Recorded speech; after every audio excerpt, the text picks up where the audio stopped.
మా latest recipes కోసం అమ్మ కిచెన్ ఛానల్ని సబ్స్క్రైబ్ చేసుకోగలరు. పక్కనే ఉన్న బెల్ బటన్ ప్రెస్ చేసి ఎప్పటికప్పుడు కొత్తగా వచ్చే వీడియోస్ని నోటిఫికేషన్ ద్వారా తెలుసుకోండి. అమ్మ కిచెన్కి స్వాగతం. ఈరోజు బీరకాయ పోపు కూర తయారీ విధానం ఎలాగో తెలుసుకుందాం.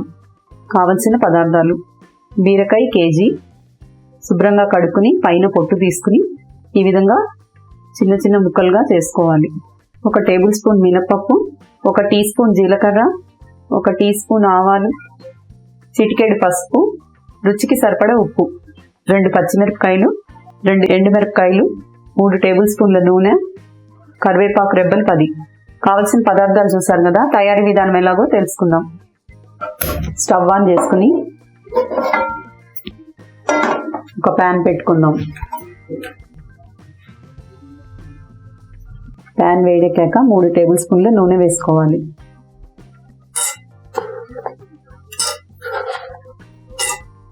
మినపప్పు, ఆవాలు, జీలకర్ర, ఎండుమిర్చి, పచ్చిమిర్చి, కరివేపాకు ఇవన్నీ వేసి పోపు వేయించుకోవాలి.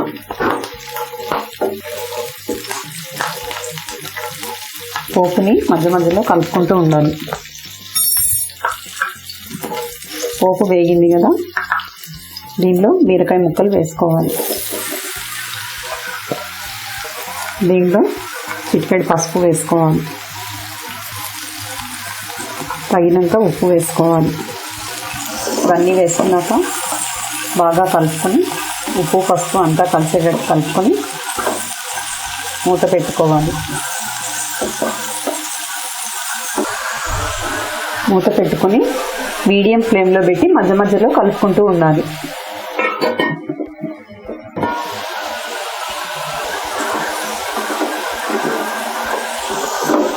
మధ్య మధ్యలో అడుగంటకుండా కలుపుకుంటూ ఉండాలి.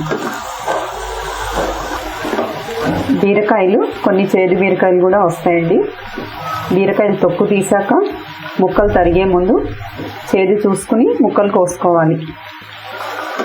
చేదు చూసేటప్పుడు కాయ పై భాగాన్ని కాకుండా మధ్యలో కోసి చూసుకోవాలి. మధ్యలో చూస్తే చేదు ఉంది లేని తెలిసిపోతుంది. తలభాగాన బీరకాయకి పైన తొడిమ భాగంలో కొంచెం సిరిచేదు ఉంటుంది కాబట్టి మధ్యలో కోసి చూస్తే టేస్ట్ తెలుస్తుంది. చేదుగా ఉంటే అవి తీసేసి తీయగా ఉన్న వాటితో ఈ విధంగా చేసుకోవాలి. మూత పెట్టుకొని ఉడికించుకుందాం.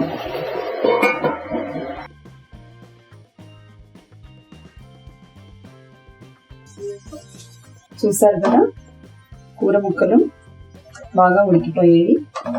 కొంచెం నీరు ఇంకాలంటే లాస్ట్లో కొద్దిగా హై ఫ్లేమ్లో పెట్టుకొని ఈ నీరంతా ఎగిరేటట్టుగా ఉడికించుకోవాలి.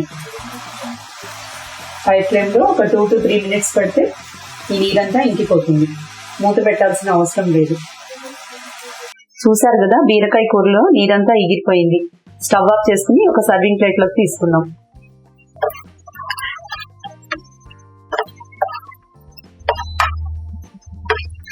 ఈ బీరకాయ కూరని డెలివరీ టైంలో పచ్చంగా కూడా బాలింతలకి పెడతారు. అలాగే జ్వరం వచ్చినప్పుడు కూడా పచ్చం కూరగా ఇది తినచ్చు. ఈ బీరకాయ కూరలో పాలు పోసి కూడా చేసుకోవచ్చు, లేదంటే పైన జీలకర్ర పొడి కూడా జల్లి చేసుకోవచ్చు. చూసారు కదా, రుచికరమైన బీరకాయ కూర రెడీ అయిపోయింది. మీరు కూడా ట్రై చేసి రుచి చూసి మీ ఫ్రెండ్స్కి రిలేటివ్స్కి షేర్ చేయగలరు. మీకు నచ్చినట్లయితే లైక్ బటన్ ప్రెస్ చేయగలరు. Please subscribe our channel. Thank you for watching.